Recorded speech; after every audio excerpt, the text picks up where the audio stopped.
यो तीनकुनेको सडक हो, तीनकुने क्षेत्र हो। उहाँ आफै गाडी चलाउँदै अगाडि बढिराख्नु भएको छ। हामी दुर्गा प्रसादसँगै अगाडि बढिरहेका छौँ। यहाँ निकै ठुलो मात्रामा युवाहरूको उपस्थिति देख्न सकिन्छ। ठुलो मात्रामा युवाहरूको उपस्थिति, प्रहरीको बार तोडेर दुर्गा प्रसाई आफै अगाडि बढ्दै हुनुहुन्छ। प्रहरीलाई गाडीले पेलेर दुर्गा प्रसाई अगाडि बढ्दै हुनुहुन्छ।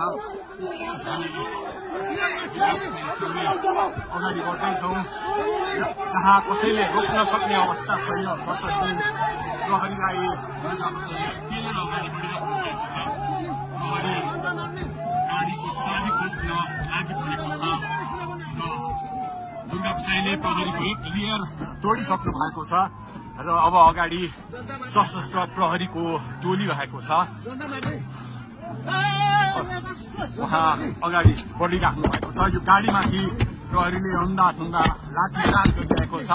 तपाईँ देख्न सक्नुहुन्छ दुर्गा प्रसाईको गाडीलाई प्रहरीले रोकिराखेको अवस्था। उहाँले यो प्रहरीका सम्पूर्ण सुरक्षा घेरा तोडेर दुर्गा प्रसाई अगाडि बढ्नु भएको छ र यति बेला तीनकुनेको यो पुलबाट अगाडि बढिसकेको छ। यो दृश्य अगाडिपट्टि